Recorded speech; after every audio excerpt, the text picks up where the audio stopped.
ချစ်စရာကောင်းတဲ့ပြပြလေးဟာအယမ်းပျော်ရွှင်နေပါတယ်။သူ့မှာအလှပဆုံးအနီရောင်နဲ့အဝါရောင်တောင်ပံတွေရှိပြီးပန်းတွေကြားမှာလွှားပြန်တန်းရတာကိုနှစ်သက်ပါတယ်။ဒါပေမဲ့သူ့မှာတစ်ခုပဲစိတ်ညစ်စရာရှိပါတယ်။သူ့မှာအိမ်မရှိဘူးလေ။တနေ့မှာပြပြလေးဟာအိမ်တစ်ရှာဖို့ခရီးထွက်ဖို့ဆုံးဖြတ်လိုက်တယ်။သူဟာတရွက်တွေပန်းပွင့်တွေခြုံပုတ်တွေကြားမှာအိမ်ကောင်းကောင်းတစ်ခုရှာဖို့စတင်လိုက်ပါတယ်။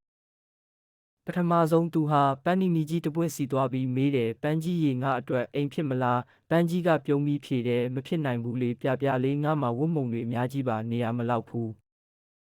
ဒါနဲ့ပြပြလေးဟာတရွက်စိမ့်စိမ့်ကြီးတရွက်စီသွားပြီးမေးတယ်တရွက်ကြီးရေငါအတွက်အိမ်ဖြစ်မလားတရွက်ကြီးကလေတိုးပြီးဖြေတယ်ငါအပေါ်မှာမိုးရွာရင်စိုးနေမယ်နေပူလာရင်ခြောက်သွားမယ်မင်းအတွက်တက်တောင့်တက်တာမရှိဘူးပြပြလေးစိတ်ညစ်သွားပြီးဒါပေမဲ့သူလက်မလျှော့ဘူးသူဟာခြုံပုတ်ကလေးတစ်ခုစီသွားပြီးမေးတယ်ခြုံပုတ်ရေမင်းဟာငါအတွက်အိမ်ဖြစ်မလားခြုံပုတ်ကချစ်စရာကောင်းတဲ့အတန်နဲ့ဖြေတယ်ဖြစ်တာပေါ့ဒါပေမဲ့ငါမှာငှက်တွေပိုးကောင်တွေအများကြီးနေတယ်မင်းအတွက်ကြက်နေမှာစိုးတယ်ပြပြလေးစိတ်တက်ကြသွားပြီးညနေဆောင်လာပြီးအေးဆက်တဲ့လေတွေတိုးလာတယ်ဒါနဲ့သူဟာအနားကပြားအောင်ကလေးတစ်ခုကိုမြင်တဲ့ပြားတွေကပူပြင်းတဲ့အလင်းနဲ့ပြန်ဝဲနေကြတယ်သူကြောက်သွားတယ်ပြားတွေကငါ့ကိုကိုက်ကြမယ်ထင်တယ်ငါတော့အကိုက်ခံရမှာတိတ်ကြောက်တာပဲ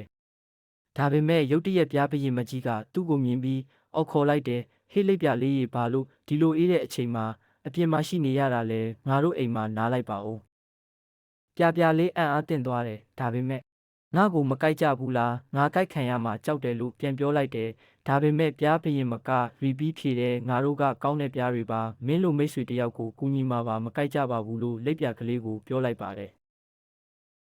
ဒီလိုနဲ့ပြပြလေးဟာပြားအုံထဲမှာနှွေးထွေးစွာအိတ်ဆက်နိုင်ခဲ့ပါတယ်ပြပြလေးတယောက်ပင်ပန်းလွန်းလို့အိတ်သွားလိုက်တာတချို့လဲပါပဲတဲ့ကွယ်နောက်နေ့မနက်မှာသူဟာပြားတွေနဲ့မိတ်ဆွေဖြစ်သွားပြီးသူတို့အတူတူပန်းဥယျာဉ်ထဲမှာပြန်တန်းကြတယ်ဒီလိုနဲ့ပြပြလေးဟာနောက်ဆုံးမှာတော့သူ့အတွက်အိမ်နဲ့မိတ်ဆွေတွေရှာတွေ့သွားပါပြီတဲ့ကွယ်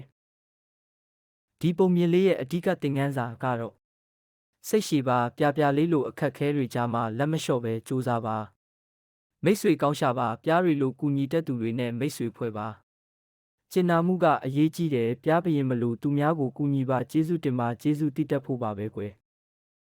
ကလေးတို့အတွက်မေးခွန်းလေးတွေဖြေကြည့်ကြနော်ကလေးတို့ဆိုရင်ကောပြပြလေးကိုဘယ်လိုကူညီမလဲ